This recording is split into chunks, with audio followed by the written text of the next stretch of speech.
Get ready to dive deep into Buffalo's vibrant music scene because we're stepping inside the fabulous Flamingo Lounge for the 9th season of local music magic.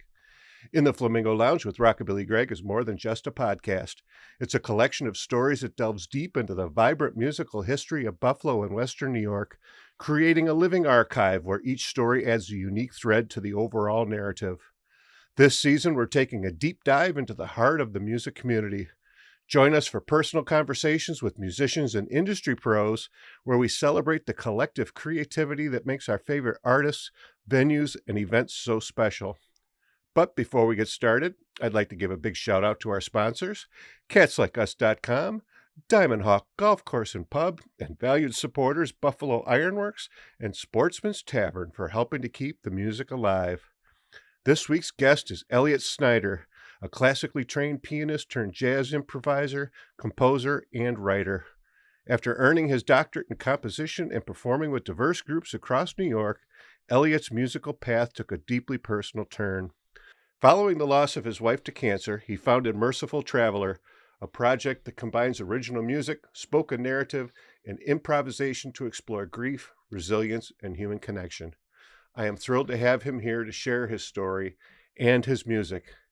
Please give a warm Flamingo Lounge welcome to Elliot Sneider. Elliot. Hey, Greg. Thanks for coming down. So glad to be here. Thanks so much for having me. Yeah, I've been looking forward to it. And 100%. having jazz, I always like having some jazz down here. So it's always swinging, baby. We'll talk about the swing. But before we get into everything, as I mentioned before we went on the air, I always like to ask everyone, did you have an aha moment where you said, man, music's what I want to do? Great question. And yeah, I guess I've had a lot of aha moments, a lot of uh-oh moments, right? A lot of moments all over.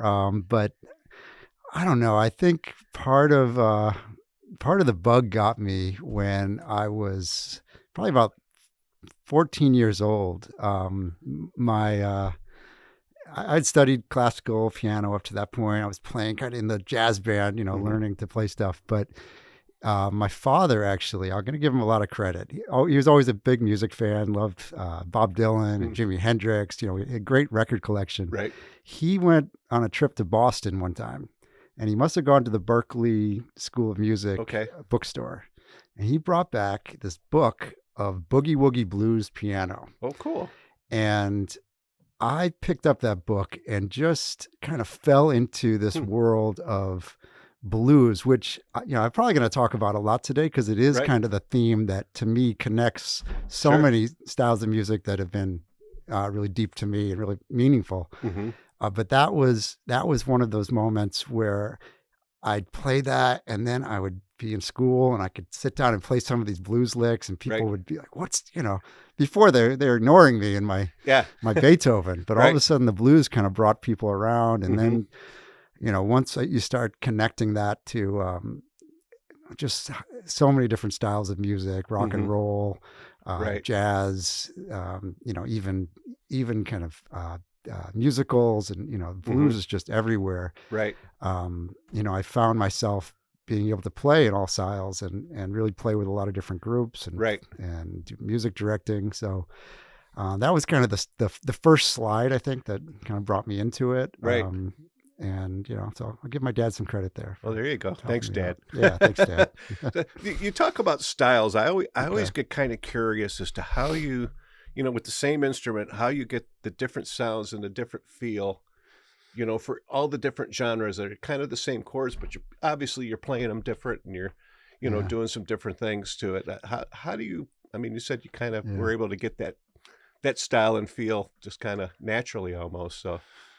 Yeah, well, I guess, listening, that's what the great artists do, right? Right. They give us something that it sounds like, using the same notes, same instruments, but they put something in there that it's hard to explain, hard to talk about. And I think one of my, if I have some skills, one of my skills is kind of that, like absorbing feel and absorb, I think we'll talk a little bit about, but I'm pretty new to Western New York. Okay. Right. I grew up in Syracuse, moved here about 4 years ago. Okay. And some things, like I had never heard of the Tragically Hip, for example, until moving here. Right. And it's so much fun for me now or actually while I was getting to know them, just say, wow, this is similar but different than anything I'd ever heard, Right. and touched people all over, Canada and this kind of, this Western New York area in a Right. way that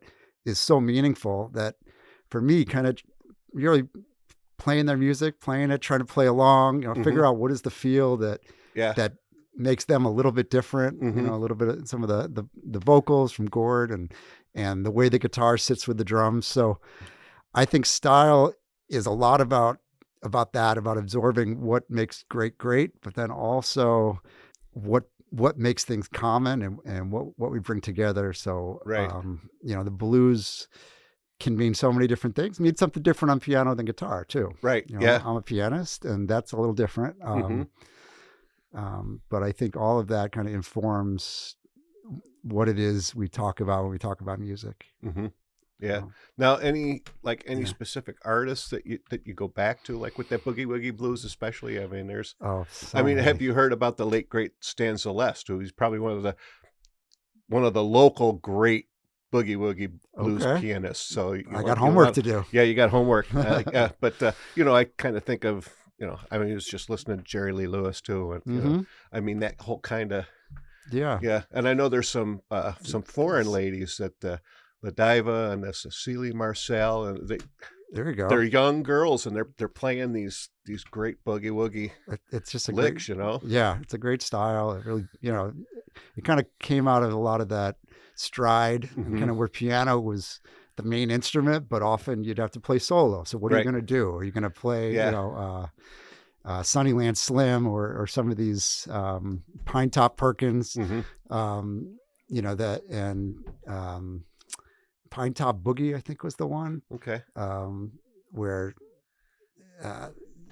play, and there's always a vocal element. There's often a vocal element. And I think, to me, I guess figuring out what the vocal element meant to me has been a big part of my learning about that music. Right. But you name them. In that book, there was Cow Davenport. I've never heard of since then. Wrote this Cow Blues. It's almost avant-garde with the harmonies, very out there. Right. But at the same time, underneath there's a boogie soul. Right. Eric Alexander, I think, was one of the players. Yeah. It's a music that a lot of these players didn't make much money, didn't get, had struggle making a living. And we don't know a lot of their names. Right. But it informed everything from Ray Charles to Oscar Peterson to Billy Joel to right. Yeah. Isn't that true of most of the greats? I mean, they don't have two nickels to rub together. Yeah. But you find some of these old recordings, it's like, holy crow, this is just good stuff. Yeah. And I can, watching these people too, and they're super fast with their left hand too on the keyboard, which I don't know. I don't even know. It takes practice. It's like, wow. And having both those hands, both those rhythms. A lot of the fun is the counter rhythms you're getting between the right and left hand. Very almost drum like, or drum set percussion like. You got the pulsing. Meade Lux Lewis was another great one. He was one of the best at doing that train sound. Right. Getting the train, getting that going in the left hand. Right. With all the great right hand rhythms. So, so much fun. Oh yeah. Yeah. So you don't think a lot. Like you mentioned, you're not a guitar player, and so much rock and roll and stuff like that is guitar. But then there's been some great, like we mentioned, Jerry Lee Lewis, Chevy Checker, I think, played, or I'm thinking Fats Domino. Fats Domino, of course. Yeah, Fats Domino, of course, and he was doing something different. And, and I always think of Floyd Kramer because he had that kind of bloop, that kind of thing with the late. I don't know what you call it for the style, but he kind of had that. Yeah. Well, a lot of what we're trying to do on piano is get that guitar sound, right? Get between the notes, like even Thelonious Monk. That's when you get over to the jazz side, that's what he was often doing, was trying to get between the notes on the piano. And the only way you could do it is by kind of just crushing them together. Right. And so that style came, a lot of the boogie players would do that as well. But we're all pianists are jealous of guitarists because they can bend notes. They get like infinity number of more notes than we do because you can get in between them. But yeah. But now did you like take any like formal like training on the piano, or you pretty much No, I did. I had classical lessons. A teacher named Richard Smernoff, who he taught French at the Oswego College, and then he'd teach piano on the evenings. He was fantastic. Tall, probably about 6'7" man, wow. Huge hands. I'm not that tall, right? So, but he gorgeous Beethoven player. He really taught me to appreciate Beethoven, Chopin, and I still to this day, I think about Charlie Parker tells a story how when he went, I can't remember, I think it was Paris. He went and stood in front of Stravinsky's house. He was a huge Stravinsky fan, and kind of just rang the doorbell, and supposedly Stravinsky came to the door, opened the door, looked out, and Charlie Parker's there, and he just kind of waves, and then he closes the door again. He didn't know who Charlie Parker was, and I kind of feel like I'm like that with the great classical musicians and composers. It's like I respect it so much, and I think there's such a gorgeous world of harmony that's been discovered, and I can get by, but I'm not you're not going to put me on stage at Carnegie Hall playing Beethoven, but I really got that appreciation. And then again, getting into boogie woogie and Billy Joel and all that, I started studying with someone named Beth Separac, this was in Syracuse. So Beth was a teacher there for a few years. Great jazz teacher, just understood how to teach someone like me the building blocks. I remember getting my first real book. So back this was in the late 80s. Now you can get the real book anywhere. Sure. But back then it was this kind of underground, it was basically they were using not copyrighted materials but there was a very specific thing. And I remember going in, you had to ask, and John Leroy at Onondaga Music had it behind the counter. And he's like, oh, since you asked, or Beth, I had to say Beth sent me, and he pulled it out. Okay. And it's this big book of these jazz standards and jazz, great, what are they called? Lead sheets, fake book. Yeah. Right. It's the fake book. That's why they call it the real book. Yeah. So obviously you can read music. Yeah, I can read. I'm good. I'm a very good reader. Yeah. Did a lot of music directing of shows in Syracuse, and beyond. So yeah, I can read pretty much anything. What kind of shows were you doing out there? One music directed a chorus line. Oh, nice. Okay. It was great. We did. Mitzi Hamilton was the director, who was one of the original Tits and Ass Girls. Right. Yes. You know that? Yeah. Yeah. Oh yeah. I did. My coworker at Marketing Tech, Doug Kern, he had a group. He has a group called Rocking Horse Productions right now, but he had Stage Struck Productions at the time. It was his last show, and my son and I were doing the lights for Chorus Line. Oh, it's and the good show for Tits and Ass Girl. It was opened the second act. There's this guy. We were up on the balcony, of course, and there was a couple old couples, and this one guy's like, "When are we going to do Tits and Ass? When are they going to do Tits and Ass?" She's like, "Calm down, honey." She's like, "He's been listening to this for weeks." Oh, yeah. It's coming. Yeah, it was, and of course, it's Buffalo connection to that show. Is there? Yeah. What's that? I'm trying to think of the composer that he was. Oh, Marvin Hamlish. Well, not Marvin, but Marvin. Well, Marvin did work with the BPO for quite a while. Okay. But. Gosh, it'll come to me. Okay. But, yeah, I mean, it's a great show. Yeah. I had so much fun. Yeah, also kind of a show that bridges rock and that kind of traditional Broadway stuff. Yeah, and anybody who's done theater too can totally appreciate that show. Yeah. Full Monty, I think, takes place in Buffalo. Actually. Oh, okay. The musical version, right? When they the movie was in somewhere in England, but when they did the musical version, they placed it in Buffalo. Yeah, I did that. Yeah, that's a great show. Right. Have you kind of gotten into any of that kind of stuff here since you've been to Buffalo? Not here. I haven't yet. Right. I've seen a couple performances. Because I know there's a lot of local theater here, and I Yeah. know they're always looking for good music good. directors and pianists. I And, hear. So I yeah, hear. Yeah. yeah. So You never know. It's a commitment. I did it a Oh, lot when I was younger. oh, it is. It's definitely commitment. That's yeah. why I don't do theater Yeah, anymore. exactly. Because that's how I got started singing, was doing musical there you go. theater. you Yeah. know. So, but yeah, it's Yeah. with doing this podcast, there'd be no way I could, Yeah. dedicate my time to. I'm a single dad. Yeah. With a job, and so I pick and choose carefully where I perform these days. Right. Yeah. Really have enjoyed getting to know some of the jazz scene here. Right. We talked about Tony. Yeah. He's been great. He had me at the jazz festival pretty soon after I moved here. Right. And then he was like, "Oh, he didn't know I was local." I was like, "Yeah, I live in Lewiston." He's right. like, "Oh," so he invited me. I play tapo sometimes with his group. My cousin Tony. Okay. Yeah. Cousin Tone. Yeah. Yeah. Exactly. Yeah. Cousin Tone. Yeah. Yeah. Good stuff. Yeah. My wife grew up in Lewiston, which Okay. my birthday's at the end of August, so I always go to the jazz festival. It's a great festival. You going to be there this year? Or? I'm not going to be playing this Okay. year. No. Yeah. I know he mixes it up a lot. He does. Yeah. You don't want to go and see the same folks every year. That's right. I overstayed. But I know there's some great places around town that are jazz clubs, like the Paz Art House. Yep. That are doing some really, really fine tuning and really is. I mean, I guess I've been getting to know people over the last 2 years. And I found, just the openness and the kind of heart of these guys, right, the men and women here. Yes.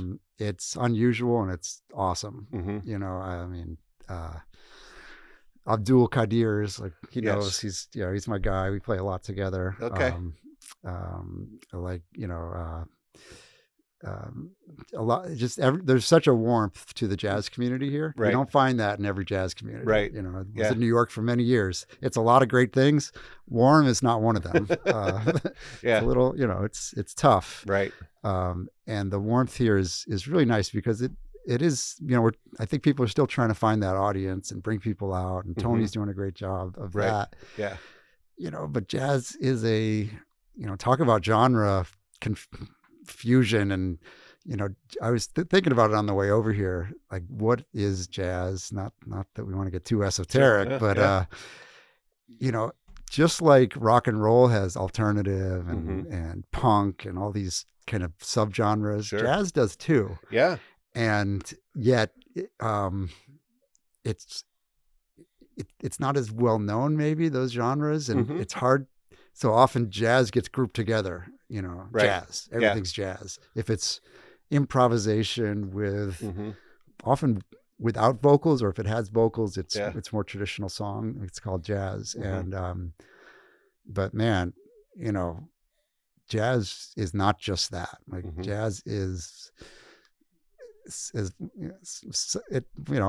I guess another thing I thought was interesting is, I taught some jazz history when I was living in Arizona a few years ago. And one of the greatest experiences is teaching about the blues and how it's the cornerstone of jazz. Right. And I was teaching basically like the, 1900 or so up until about 1950 was the course. Right. And at the last day of the course, I said, "How many of you heard of Elvis?" Okay, everyone heard of Elvis. So I said, what would you say the song Hound Dog is? I said, "Oh, first rock and roll song, or one of the first." Right. And then, I taught them the blues this whole time. You put it on, it's a straight up blues, right? So rock and jazz have the same roots, right? Same foundation. It's just, it's different. It's like, what are you trying to say? And I think jazz is often trying to experiment and trying to bring people to a euphoria that is around freedom of individual personality. Right. And I think rock does that too, but I think rock in many ways is about trying to kind of capture either a strong emotion or a statement about kind of how music can change the world. Right. And I find myself balancing that a lot, like trying to figure out what genre am I? Right. Well, I don't know. Those early rock and roll guys were, for the most part, jazz players. Yeah. I mean, Scotty Moore was a jazz guitarist. Okay. And I always say, you listen to Mystery Train, and the original had ninths, it had 11ths, it had some wacky jazz chords in there. And, of course, Sam Phillips was like, dumb it down, pare it, I shouldn't say dumb, pare it down, make it a little simpler. Yeah. And he's like, that's what I play, Okay. And and you kind of go through it. It's like, yeah, it's a pretty intricate guitar part, and it comes from jazz. And then, like, for me, I will say, a while back, I thought jazz was just this avant-garde stuff, because I grew up in Fredonia, and across the street from me lived a professor of music at SUNY Fredonia, and I could always hear this really avant-garde, minor key, jarring jazz stuff coming out of his house. And that was always what I had in my head was jazz. And of course, I love swing music. And I never realized that swing was just one of those genres of jazz, Yeah. And it's like, wow, really? I'm a jazz guy. I didn't know I'm a jazz guy.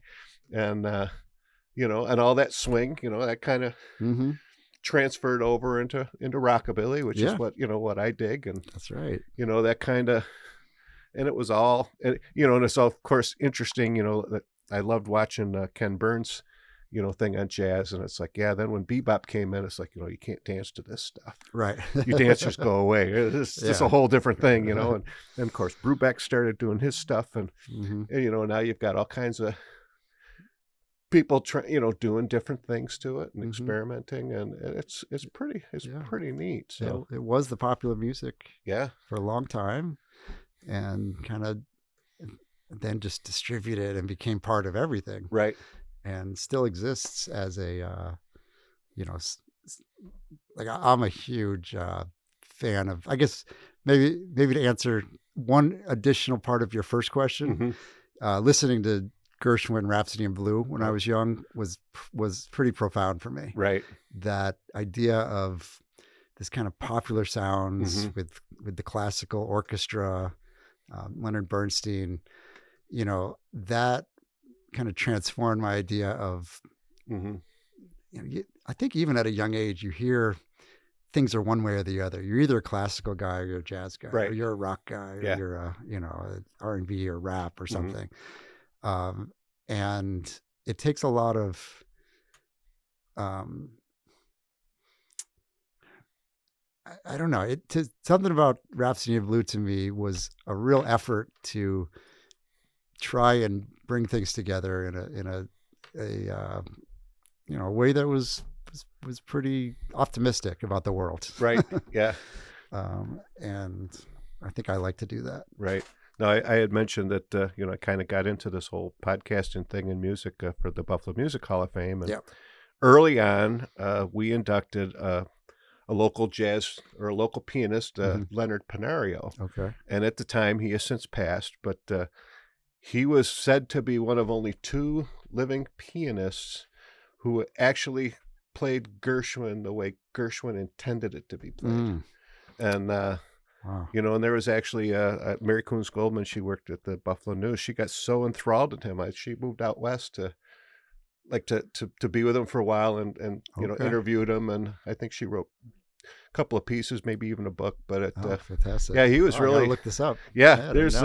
I love it. My friends always go, "Oh, there's another Buffalo connection." But yeah, there's so much. There's so much of that. It's because you're right, and I think part of that is because the community, the music community, is just so. The outpouring of, hey, why don't you try it this way, or let's do this, or everyone kind of worked together, and there's some some unspoken things like, I just had a veteran musician on. He says, we grew up. You didn't ask to come on stage and play with someone. You waited to be asked. There was a certain kind of unwritten set of rules that. You provided, no shorts on stage, but which it's been a big thing with all this heat, coming. True. I mean, you're outside, but if you're inside, put on some pants, guys. But I know that's just my opinion, but I'll remember that. It's interesting when I've talked to all these folks, and how everyone really, there are some.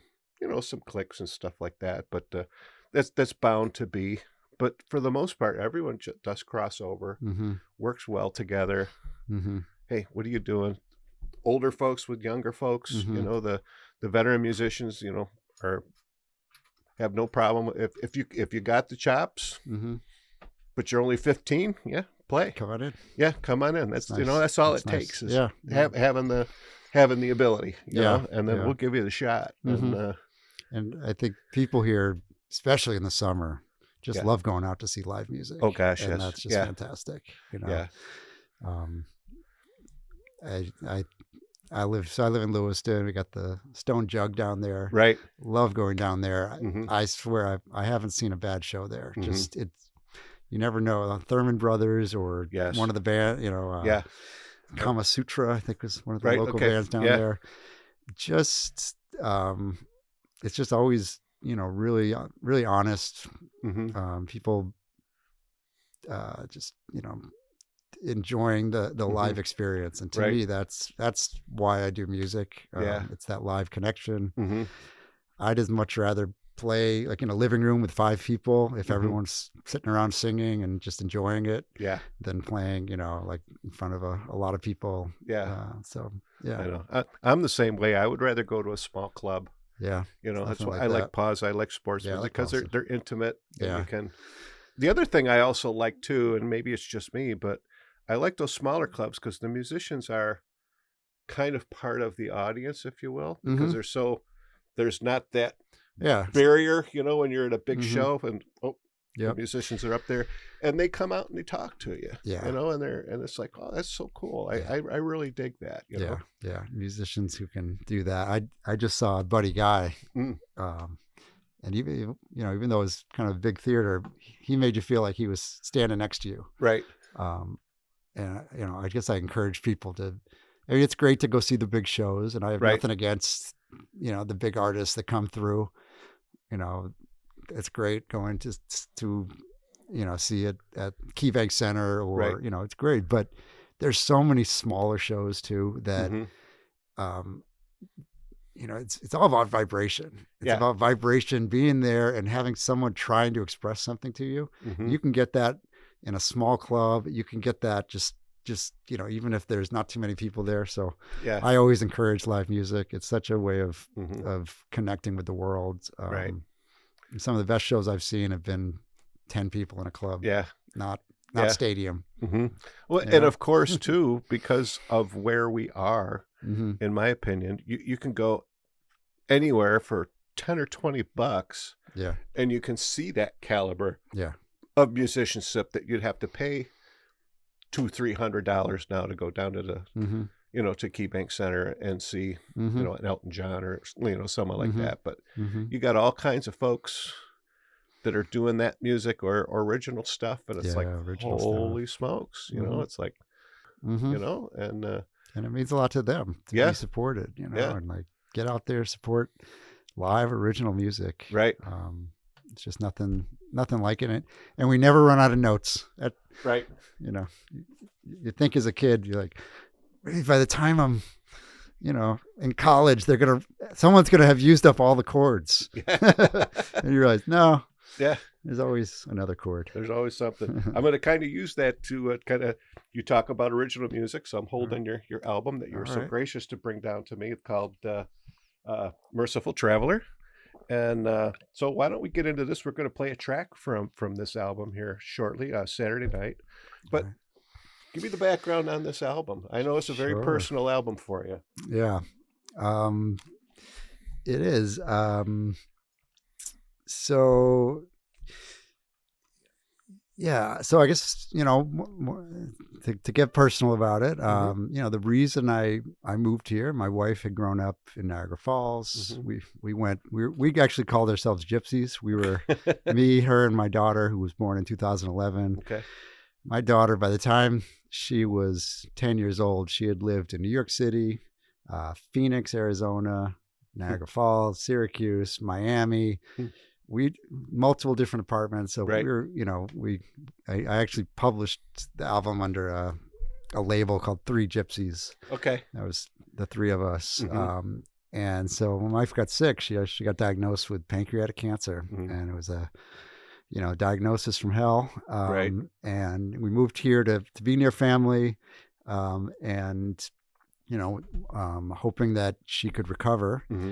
And sadly she didn't, and she passed in 2022 in August. And so I kind of found myself all of a sudden living in not a totally unfamiliar town, because I did spend a lot of time here, but I didn't grow up here. Right. And didn't grow up in Lewiston, but we chose a house, so I was committed to raising my daughter there. And boy, did I have a lot of time to sit and play music and kind of try to understand my own kind of what I was going through, both missing her, both thinking about what life meant, what kind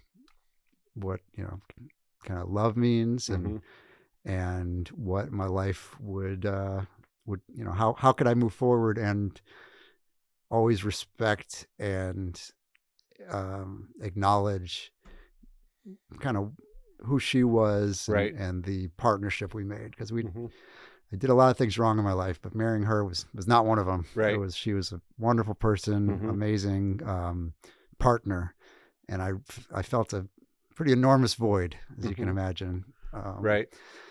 And so the songs on this album were written kind of over that year. And then I took a bit of I was actually traveling to North Carolina to meet up with some high school friends. And I decided to take my time and travel through Nashville. And I looked online. I said, is there a studio I could just go in and kind of record these songs? And I found this studio called House of David Studio. Oh, okay. The owner, forgetting his last name, it's David. He's on the back of the album. Okay.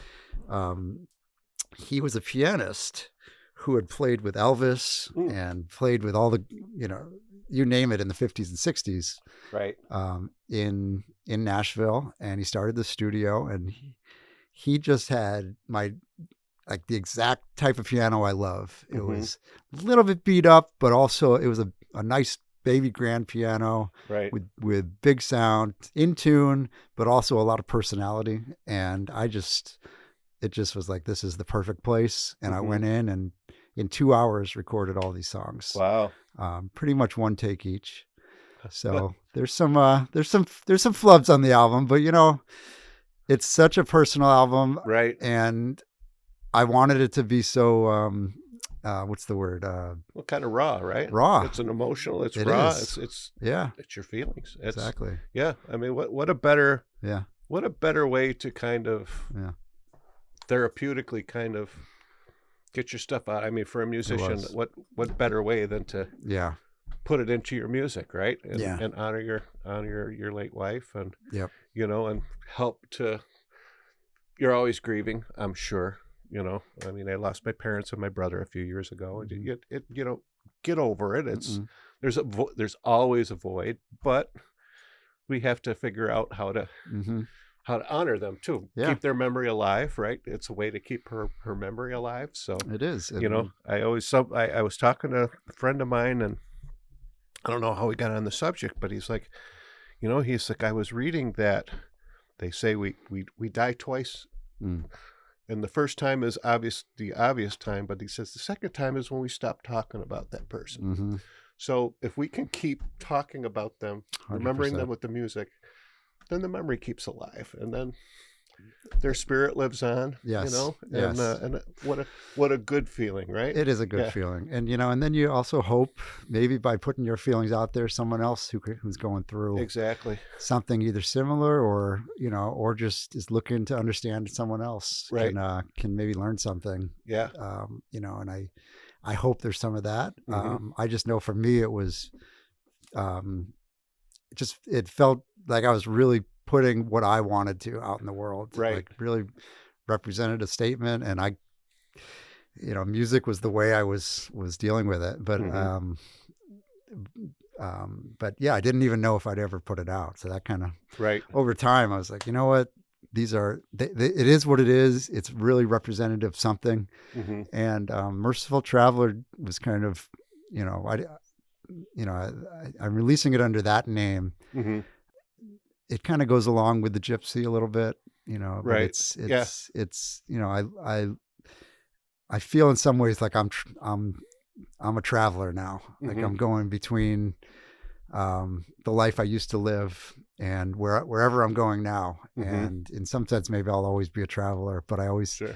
you try to bring with that sense of caring and empathy and mercy for others that, Mm-hmm. that, the world outside you never stops needing you, even if you sometimes feel like all I can do is hold myself together. Right. Yeah. So, I do hope there could be Mm-hmm. something gained from that. Right. Yeah. Now there's a picture on the back of the album. Is that anyone So special or? my wife was a photographer. Oh, okay. So she took all the pictures. I had a few other ones. We ended up, Right. My daughter helped me put that back album together. Okay. So that was our friend Candy. My wife took that. It was really a memory of my wife's, the way she looked at the world. Right. She looked at everyone, and everyone to her was kind of a rock star. Right. She had this amazing way of looking at people and seeing kind of the ideal version of what they felt inside. Right. And I wish I got a lot of other pictures I might publish someday that she took. So there you go. Yeah. Well, if you want, you can send them. We'll throw them on rockabillygreg.com. All right. And put That'd them be up cool. there with the podcast. But That'd be great. so we are going to play the first track off the album, which is called Saturday Night. Right. Okay. So give me a little background on Sure. this specific track. This is actually the last one I wrote out of all okay. of them, but it's a good way to start the album. A little Right. more optimistic. It's very much that. Hey, it's a Saturday night. What are you doing with your life? Mhm. The world's not necessarily going to hand out for you, but you got to be a part of it. And, and it's, to me, it's about cycles. Music is a lot about cycles too, but Right. Saturday's going to keep coming. And, I hope, every Saturday I'm a little bit better and a little bit more kind of willing to be a part of the world. Sure. I All think right. that's what the song's about. All right. Well, let's give a listen to Saturday Night off of Elliot's new album called Merciful Traveler. Here we go.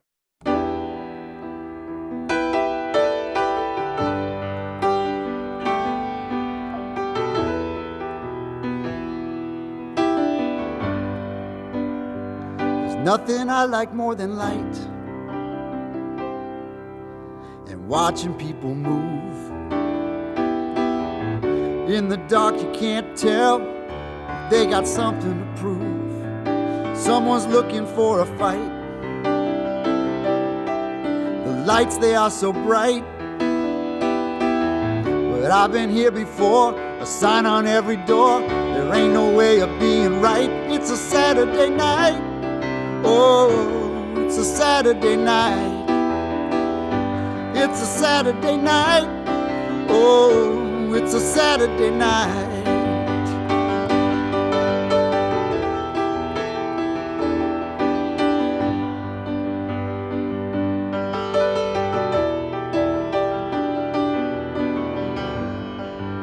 I wish I had a girl on my arm,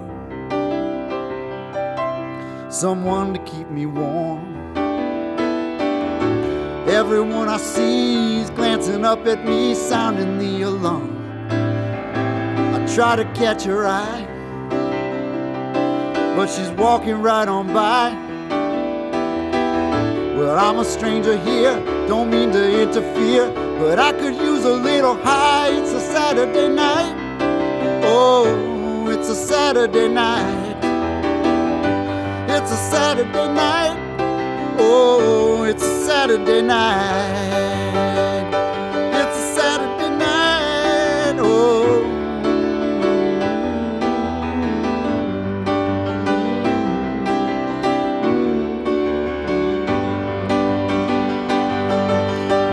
Come round again. Come round again. Go.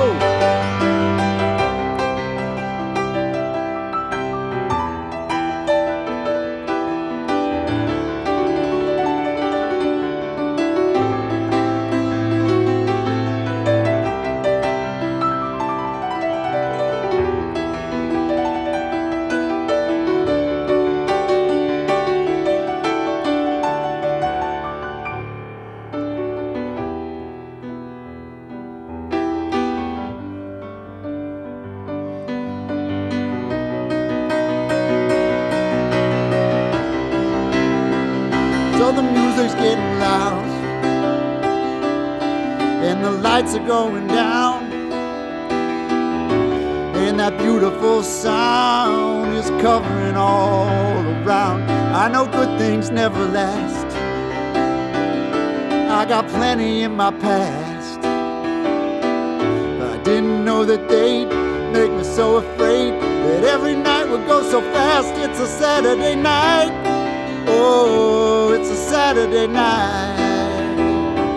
It's a Saturday night. Oh, it's a Saturday night. It's a Saturday night.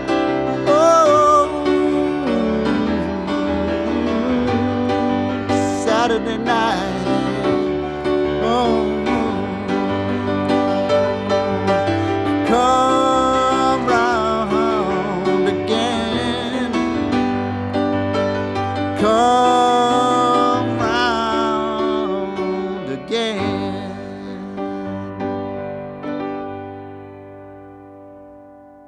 Yeah. Well, it almost has a live feel to it. Mm-hmm. Like you're sitting over there, Mm-hmm. on a piano, just playing for me. Yeah. I really like that. No overdubs. Yeah, no overdubs. It's just it's raw. Like you said, it's raw. It's real. emotional. It's Yeah. well done. Yeah. Thank you. Thank Yeah. you. I like that. It's I like the I don't know what you call those. I'm sure there's some Yeah, runs, fills, I don't runs know. and all that. That's kind of neat. Yeah, You put that in there and love it. yeah. Love the piano. I mean, Mhm. I'm that's my, some people sit and play video games. Right. I can just sit and play piano for Okay. way too many hours. Mhm. And it's a great thing, but sometimes it's like, oh my God, I just did it again. It's Yeah. 1 a.m. I'm still doing this. But, Right. actually, I was wondering if you knew, you probably, because from the Hall of Fame, Ted Reinhardt. Oh, yeah. Do you know Ted? Yeah. So- I never met Ted, but Okay. I know who Ted is. You know his- yeah. the Of course, I know legacy. how great he was and everything. So, So after I moved here, I had to be a few months after, I needed a piano. And there was a woman had put one up on Facebook Marketplace, in Tonawanda, North Tonawanda. And I went and took a look at it, and she told me her name was Cindy Reinhardt. okay, yeah, And she was Ted's widow. So Right. we were talking about, Ted tragically passed in a plane crash. sure, yeah, Great drummer, right? right. Oh yeah, And so I bought that piano, and some of this was written on that piano, and Oh, it wow. felt real meaningful for me.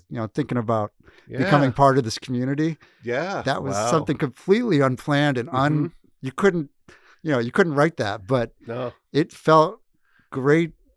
First of all, she needed it out of her house, right, but she was really glad to give it to me because we kind of shared the Right, experience yeah. of losing Mhm. a spouse. Anyway, yeah. I thought it was a cool story. No, The Buffalo that connection. is a very cool story. Yeah. As I've said, I love that Buffalo connection. Yeah.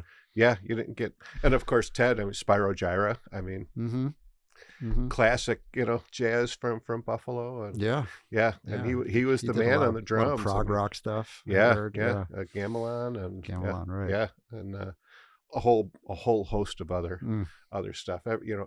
Everyone reveres. Yeah. Like I mentioned, Stan Celeste. He was the piano. Ted on drums. Wow, wow. It's Fantastic. I wish I could have met him. yeah, and I'm sure I saw him, but I never actually Yeah.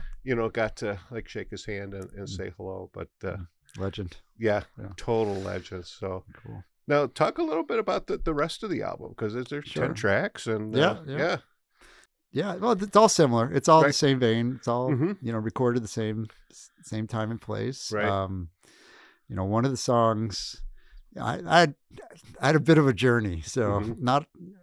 not 6 months after my wife passed, I got this. Actually, you remember the huge storm in December 2022?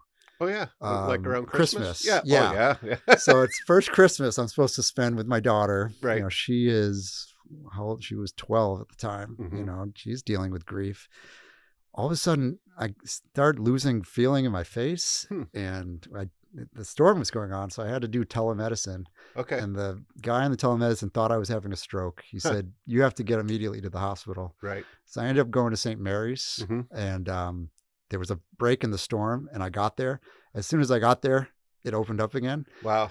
And I ended up having, it's called Bell's Bell's palsy, kind of. Yeah. It was actually a Ramsay Hunt, so it's a different version of that. But that's the way most people know it. And anyway, I spent Christmas in the hospital instead of with my daughter. I spent 4 days there because I didn't have to stay 4 days, but the roads were all closed. Sure. Yeah. Doctors couldn't get in and out. So, man, that was interesting. And what the irony is that I had been just surrounded by grief and my own grief for this, like about 6 months already. And being there, it was kind of the first time I was like, oh, the world's actually is still bigger than me. And there's still people suffering. There's still people helping each other. There's still, miracles and non-miracles happening. And even though it was awful not being with my daughter, it was awful being in the hospital. Since I was pretty much okay, I actually wasn't, I could have left if it hadn't been the storm. I got to kind of observe, and man, I was just really impressed with the doctors. A lot of them were there because they couldn't even get a, trade off. So a lot of them, I remember this one guy, I can't remember his name, but he was just, every time I was awake, he was awake working, and it was inspiring. So one of the songs is called, Is There Poetry in a Hospital? Okay. And I wrote a poem kind of about, where do you find, hospitals can be very banal and, kind of stark places. But I was like, there's some poetry here, especially for someone who's, people who, you can sometimes get caught up in your own stuff. And I think it was a good reminder to think about the world. So that's another nice one. And the others, some are about my wife, some are about grief, some are about feeling like the gash is about, not everyone can see what you're going through, but you can see it, and you kind of wonder why they can't. Exactly. But we all have it. So that was the gash. The road the road was the only one I didn't record there. I recorded that at home. Okay. And that one's just really about moving through life. And she was right beside me, and then she wasn't. And yet road keeps going. And that's been a theme in my music since I started writing music. For something about the road and kind of trying to find what road you're supposed to be on, and where, what are the different characters you pass on the road? I'm pretty visual in certain ways about about stories. So yeah, well, that's what music is, right? Storytelling. Yeah, I think it can be. Yeah. And of course, you brought me down. I didn't realize you have a book of poems called "Don't Borrow Trouble," which I'll have to take a look and read. But now, is that kind of in the same vein as the album, or was this written before or after? It was, a lot of the poems in the book became the songs on the album. Okay. And then I still had more to say, and ended up writing a book about recovery and dealing with grief. One of the things I realized being a widower is there's not that much writing from widowers. I think there's a lot from widows. I think women have written a lot about what it means to lose a husband. I didn't find that much out there. There's a few. There's a great book by E.B. White about losing his wife. The poet, I'm forgetting his name now. Yeah, he was married to Sylvia Plath. Oh, okay. Also a great poet. He wrote a book called Crow, where he is very, very esoteric poetry. Like almost you can't even understand it. You just have to feel it. Kind of poems. So that was an influence. And then a book called Grief is the Thing with Feathers, which came out about 10, maybe 15 years ago. A young writer. Those were all kind of influences. But I just kept writing and turned into a book. So it kind of, they share the themes and poems, but the book is meant for anyone trying to understand grief, or anyone maybe experiencing it themselves, or knows someone who might be going through it. It's, again, just as you said, cathartic, right? I mean, it was hard. don't think I had naturally. Well, I don't know. It's a big question about society and grief and how we help each other. Sure. For me, the value I felt from kind of getting both the book and the album out and then actually publishing them, not just getting it down, but actually saying, this is now outside of me and I'm okay sharing it. Right. I couldn't be sitting here talking to you about this without, if that hadn't happened. Right. It allowed me to reflect and move on in a way that hope we can all do. Sure. In tough moments. Well, like I said, I lost my dad, my brother, and my mom all within a 9-month period starting in 2020. So I'm still, that's still with me, so I look forward to reading the book and you never get over it, like you said, but it's because, we know it's going to happen eventually to all of us, but I don't think we're prepared when it happens. I saw my mother's last breath, and quite honestly, though, it was the most peaceful. I was with my sister, and she just kind of went, huh, and that was it. And there was the most peaceful feeling in the room.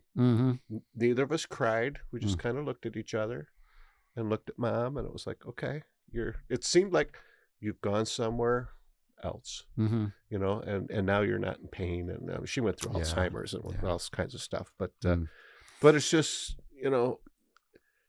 and I'm still like trying to figure that out. I had a dog who was always down here for the, for the podcast, and she passed away about 1.5 years ago. And, now not having her, having her panting through the whole show, barking, and it's those little things. Everyone loved Zoe, and now I have a little thing at the end of the podcast where I kind of stole it from, sit Ubu sit, but bark Zoe bark, and so I figure that's my way to kind of.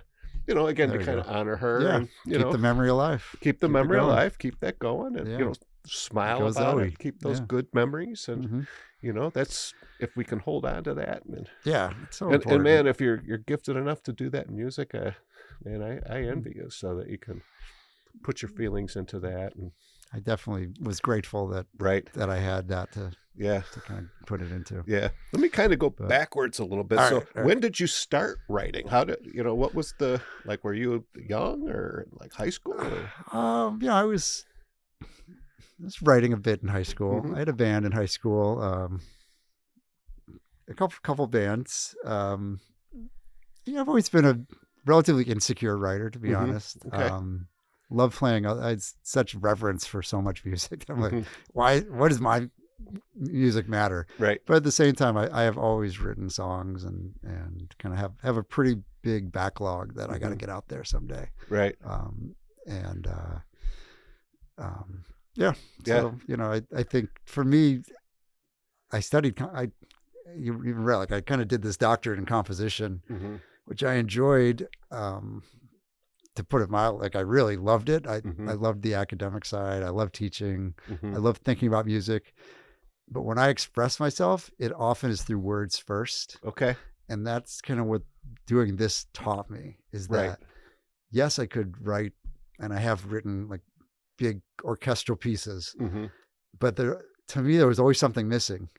And for me, I'm a kind of a verbal oriented person. Very, to me, the expression through words combined with music is what I'm always trying to perform and achieve. Man, I don't know why it just popped in my head, but Sinatra singing from Carousel. He does this version of soliloquy where he's thinking about having a kid. And he's like, it could be a boy. And he's like, I'll play with my boy, and I'll teach him baseball and I'll make him tough. And then all of a sudden he's like, wait a second, it could be a girl. And then he goes in this whole fantasy. And, I don't think to me, that's the greatest expression of what music and words can do together, is just bring you to a familiar, but also, familiar, but concise place that's so hard to find in the rest of the world. Right. But just kind of take these thoughts that we have and that are passing time and saying, no, they're going to fit into this 6 minutes or this 4 minutes or 3 minutes. Like a great 3-minute song. This Boy by the Beatles. Yes. Listen to that last night. I'm like, it's like 2 minutes and 45 seconds or something. Perfection. Yeah. Right. And, I'm just always, I hope someday to write stuff, something like that touches someone in that way. Sure. So, but I love to write. I love to play. I love working with others. Trying to think of who else. I'm going to be at the Lewiston Art Festival. Okay. Coming up. So we're doing kind of a marathon. I'm going to be there 10 to 1 on both Saturday and Sunday, and then 2 to 5 on both days as well. Oh, wow. Okay. And I'm bringing in, the morning sets are going to be more like what you just heard. Okay. I'm going to be playing with Grace Lugan. Grace Lugan, yeah. Yeah, love her. Love Grace. Yeah. Actually, nice. first time I'm working with her. I'm really excited. Oh, she's fabulous. She's a veteran of the podcast. Oh, great. I'll have to find out her. Oh, I love Grace. Her episode. Yeah. Such a great lead player and just blues. Yeah. Her Jamie Sunshine. Jamie? I've had Jamie on too. Fantastic. Love Jamie. Yeah. All right. Oh, she's pocket drummer, man. She's 100%. Yeah. Yep. Love it. And then Colin Podolsky. Yeah, right. Yeah. I haven't had Colin on, but I had he'll be fun. I had a drummer, Courtney Holmes, who plays with Colin. Yeah, Colin is everywhere. I swear. Yeah. He's like in 3 places at once. I don't know how he does it. All of them are fantastic. I'm really blessed to have met them. And then the afternoon sets are going to be more my jazz group. Okay. Playing with Dalton Sharp and Abdul Qadir. Okay. And probably Mark Cousins on bass. Yeah. I don't think Tim's going to work with us. I may ask some other jazz musicians I'm working with. Yeah. But I've had Dalton's been down here. Okay. Yeah. He's with Nate. And Nate, fantastic bass player. Yeah. Yeah. Or no, I'm sorry. Jay. Jacob. I get Jay and Jacob Jay and Nate. Yeah, Jacob Jay. Yeah. At the J Sharp Tet. Yeah. I mean, these talk about warm people, right? Yeah. They make you feel so welcome. Like I said, I've not only am I new here, but I've been going through some stuff, and I'm also a single father now. So that's my main priority. Right. When I can fit in music, it's got to feel good, and I need to feel that people appreciate that I'm there. Not like, oh, thanks for playing with us, but more, hey, we're going to really care about what we're doing. Right. And we're not just throwing this away, because I feel like I try to bring care to every chord I play, and I like musicians that have that same sense of this matters. Yeah.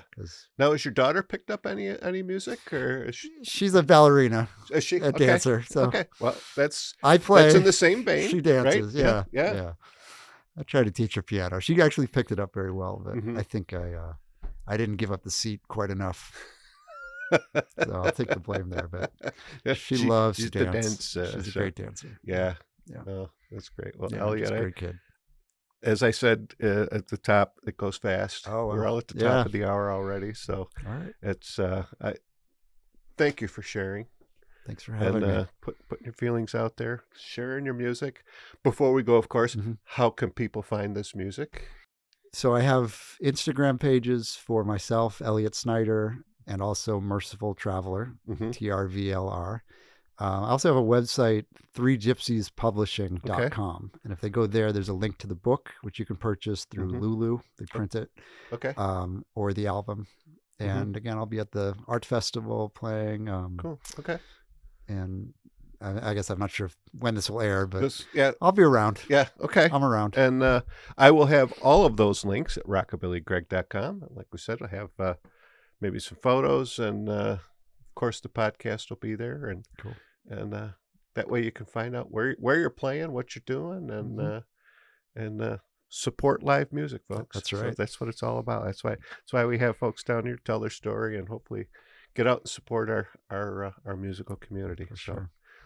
Again, Elliot, thanks so much for coming down, and to everyone who's tuned in, thanks for being here. And as always, you can find the podcast where you get your podcasts, at Spotify, Apple Podcasts, iHeartRadio, Amazon Audible, thebuffalohive.com, YouTube, and of course you can always find them at rockabillygreg.com, where it's all about the music. As I mentioned, I will have links to where you can purchase all the music, stream the music, and get the poetry book, which is great. So again, Elliot, thanks so much. And for everyone who's tuned in, we'll see you next week. Bye-bye. Bye-bye. In the Flamingo Lounge is made possible in part by CatsLikeUs.com, your online store for authentic vintage clothing and accessories. Buffalo Ironworks, an intimate live music venue and bar located in the Cobblestone District in downtown Buffalo. Sportsman's Tavern, Buffalo's original honky-tonk and popular live music venue. And by Diamond Hawk Golf Course and Pub, Western New York's premier golf course, restaurant, and banquet facility. At the Hawk, the bar is hopping year-round with live music every Wednesday, Friday, and Saturday, and some other nights, too.